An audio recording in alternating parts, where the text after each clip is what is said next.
Okay. Forgive me. Okay. The other night I was gonna do it. I had a headache, and I got a headache tonight too. But I'm gonna get it done, and then I'm going to sleep. This is part two. What you guys asked for. This is the beef between Shawn Michaels and Ahmed Johnson, which is a continuation of the same story with good old Sonny. Now, as you know, Davy Boy Smith ended up leaving the WWF or WWE, whatever you want to call it, because of the Sonny relationship with Shawn Michaels. Shawn Michaels didn't have a lot of friends in the company, as far as wrestling. Like most of his friends had pretty much deserted and went to WCW. So he had to make new friends. And since he was a party guy, Triple H was the only guy he really had that was in his corner. When Hunter was hurt, and he was out of it pretty much, they weren't really dealing with building him up too much no more. And, Triple H was incredible as far as a worker because he started out in WCW. And they offered him like a $250,000 deal, and he didn't stay. But that's another story. I'm drifting off the main point. The point is when H was there and he was jailing with the Heartbreak Kid best friend, and this whole thing ended up being Ahmed Johnson was like, like, hey, this my buddy, it's cool, man, Ahmed Johnson. And the only reason they were cool with Ahmed Johnson was because Ahmed Johnson was crazy. He partied. And when I mean partied, I mean China White. He was the China White king. His buddy had it. He can get it. And he didn't even have to wrestle. He could have just said, you know what? I'm just going to supply everybody in this locker room. I swear, the whole WWE locker room was jail. That's all it was. People forming their crews, their cliques, people mad. Certain people got privileges that other people don't have. Like most guys didn't have their own locker, their own private locker room or their own rooms. Like Bret Hart had his own room. They treated him like a star because he was a star. But Ahmed Johnson came in there and he had all this talent. He was strong. He had personality, but he had a temper problem. He was drinking. He did a lot of substance, and he was over there working with Shawn Michaels, and he stood up for him and was going at Davy Boy.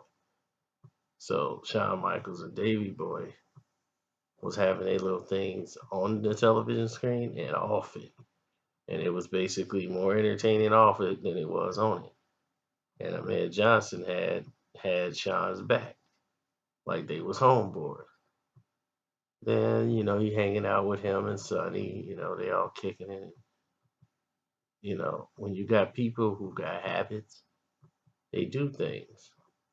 Now, Sonny is a bona fide, what you call the worst type of racist there could be. She's like smiling their face, but behind their back talks about them disgustingly. Talk about blacks and everybody else disgustingly.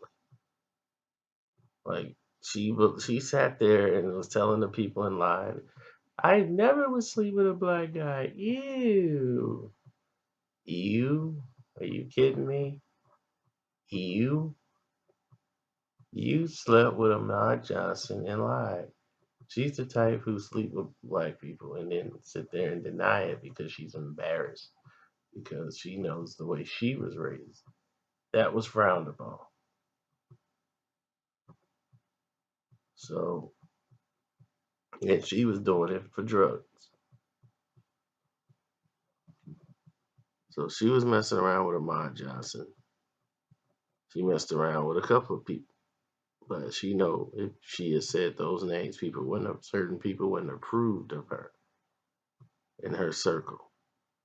Mainly Shawn Michaels, who kind of knew something was going on, and he didn't like it.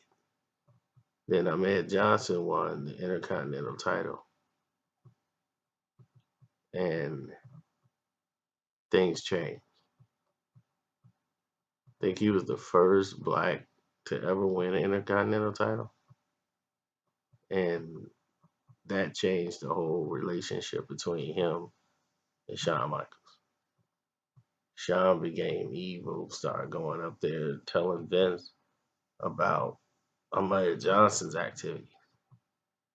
It made life a lot difficult for him. And Ahmed Johnson and him got into it a couple of times. And, it wasn't too long after, the Rock incident, that was basically it for Ahmed Johnson. But Ahmed Johnson had to he had to tell him a thing or two about himself. He was never gonna bite his tongue. So he told Shawn Michaels off about himself and said, "You're a backstabbing MFer." And he was mad because he had basically cussed Vince out, and Vince kept getting on him because he's like, "Hey, you're getting a little bit out of shape."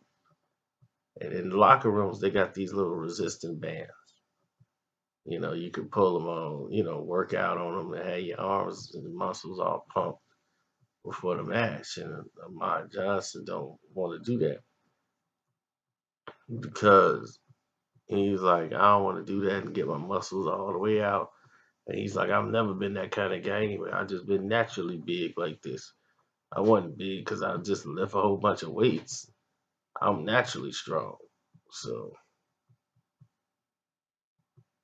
anyway, Dana's just like, look, I don't care. I gotta sell a product. I gotta sell a look. It's not about wrestling. It's about the look. I gotta sell it. Hit them resistant bands. Like go on a diet. But when you partying all night, drinking all night, and hanging out with all these doggone women in the WCW, I mean WWE, it gets to be a problem. But he felt like his reign should have been longer, and they was like, "Nah, you gotta lose the such and such. You gonna lose the belt." It just didn't make sense. It just didn't make sense. Then he realized that they gave him the belt only because the rumblers was going around like how they were racist in the company and everything else, and Shawn Michaels had used the N word before, and they were trying to cover up a lot of the locker room racist jokes were going around. It was really bad. It was like jail. And they tried to cover and sweep everything under the rug. So Vince was like, okay, we got to put this fire out. I know the best way to do it. Let's give Ahmed Johnson the Intercontinental title. Then we won't look so bigoted. So once they did that and they made history, it was done. They can end his reign now. And Shawn Michaels was like, yeah, we got to end his reign. He didn't want him to have a title or a belt and be featured. It was okay. Now get back to the background. We used you already, and he felt that because he's like, if I was white, would you be asking me about my weight? Nope. And then Party Girl kept coming over there for pills and China, and he had it all. He could supply.